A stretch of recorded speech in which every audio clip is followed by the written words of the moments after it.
वालेकुम एवरीवन। तो आज का वीडियो बहुत ज़्यादा स्पेशल होने वाला है क्योंकि आज हमारे साथ एक गेस्ट भी है and after a long time मैं ये लॉन्ग वीडियो डाल रही हूँ। और क्योंकि मेरा एग्ज़ाम चल रहा था, मुझे डालना था ये video but I am too late, sorry for it.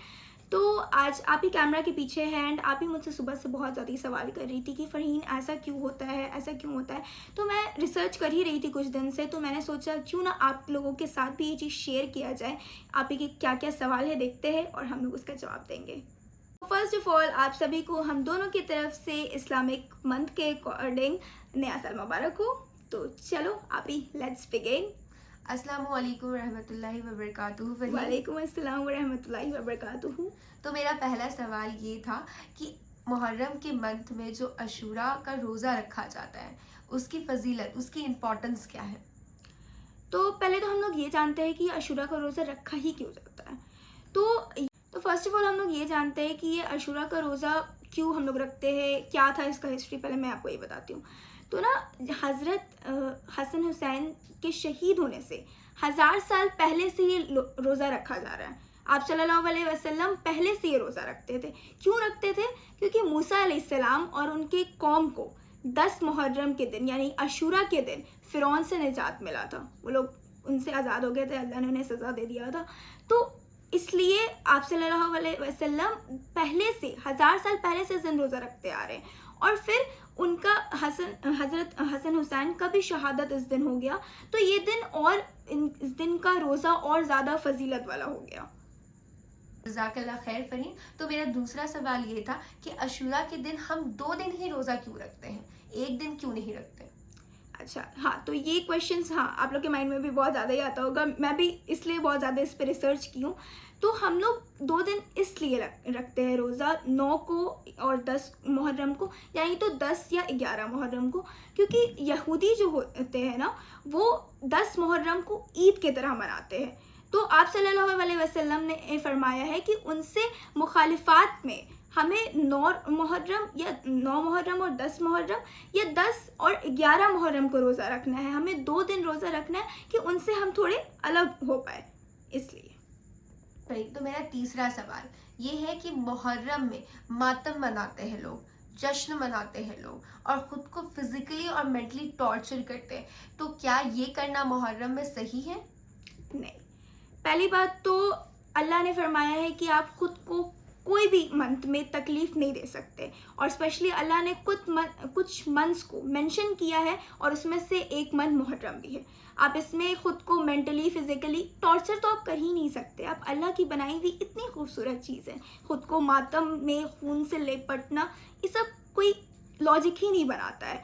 खुद को तकलीफ़ देना इज़ नॉट अलाउड।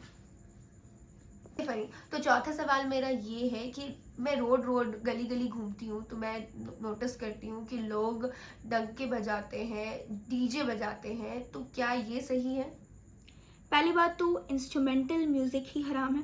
आप लोग सब ये बात जानते हैं, ये बहुत ज़्यादा ही कॉमन है कि इंस्ट्रूमेंटल म्यूज़िक हराम है इस्लाम में, एक्सेप्ट डफ। सिर्फ डफ अलाउड है इस्लाम में, बाकी सब इंस्ट्रूमेंटल जितने भी म्यूज़िक से, ड्रम्स से, फ्लूइड, एवरीथिंग, वो सब हराम है।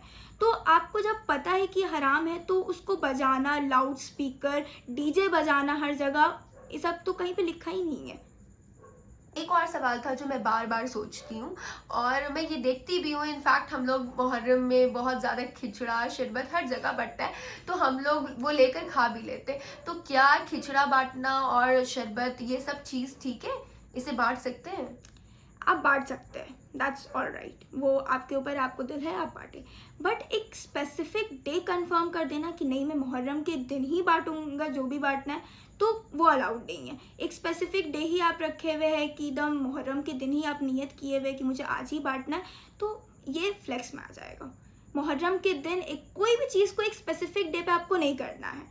वो आपको, अगर किसी को खाना खिलाना ही, आपको इतना ही शौक़ है, आप चाहते हैं कि जो लोग शहीद हुए हैं उन्हें सवाब मिले, तो आप गरीबों को खाना खिला सकते हैं कोई और दिन। मुहर्रम के दिन स्पेसिफिक डे नहीं करना। ओके फ़रीन, तो अब मैं ये जानना चाहती हूँ कि अकॉर्डिंग टू इस्लाम ये मेंशन किया गया है कि औरतों का बाहर निकलना अलाउड नहीं है। तो मुहर्रम के दिन आप देख सकते हैं कि हर जगह ये सेलिब्रेशन देखने के लिए लोग जहाँ पर डीजे बजा रहे हैं, लोग निकलते हैं बाहर और मर्द के साथ साथ औरतें भी घर से निकलती हैं, तो इस बात पे आप क्या कहिएगा? पहली बात तो जो ये औरत वर्ड है ना, उसका मीनिंग ही होता है पर्दा। औरत को किसी भी हाल में पर्दा करना है, जो आजकल माशरे में ये एकदम कॉमन हो गया कि औरतें नहीं करती हैं, बट ये इस्लाम में है कि औरत को पर्दा करना है। और इन लोग का बाहर निकल के ऐसे देखना ये बिल्कुल भी अलाउड नहीं है। पता है, जो गुनाह कर रहे उन्हें तो चलो गुनाह मिलेगा ही, बट जो साथ में देखते हैं उनको भी सेम अमाउंट का ही गुनाह मिलने वाला है। तो आप अगर जाके देख रहे हो तो आप सोच रहे हैं हाँ हमें तो मज़ा मिल रहा है, वो लोग कर रहे हैं, नहीं, आपको भी गुनाह मिलेगा। तो देखना इज ऑल्सो गुनाह, और औरतों का देखना तो और ही गुनाह होगा। जज़ाकल्लाह खैर फ़रहीन, आपने मेरे सारे सवालों का इतने अच्छे से जवाब दिया और मुझे इतना कुछ जानकारी हो गया इससे रिलेटेड, तो मुझे बहुत खुशी हो रही है। और आप सभी व्यूअर्स को मेरी तरफ से बहुत बहुत न्यू ईयर का मुबारकबाद। और मैं ये भी कहना चाहती हूँ कि आप प्लीज़ फ़रहीन के चैनल को सब्सक्राइब करें, लाइक करें और ज़्यादा से ज़्यादा शेयर करें, सो दैट जिन तक ये बात नहीं पहुँच सक रही है उन तक ज़रूर पहुँचे। ओके, जज़ाकल्लाह खैर। अस्सलाम वालेकुम रहमतुल्लाहि व बरकातुहू। वालेकुम अस्सलाम वरहमतुल्लाहि वबरकातुहू। तो होप आप लोगों का भी जो भी डाउट्स वगैरह होगा वो सब क्लियर हो गया होगा।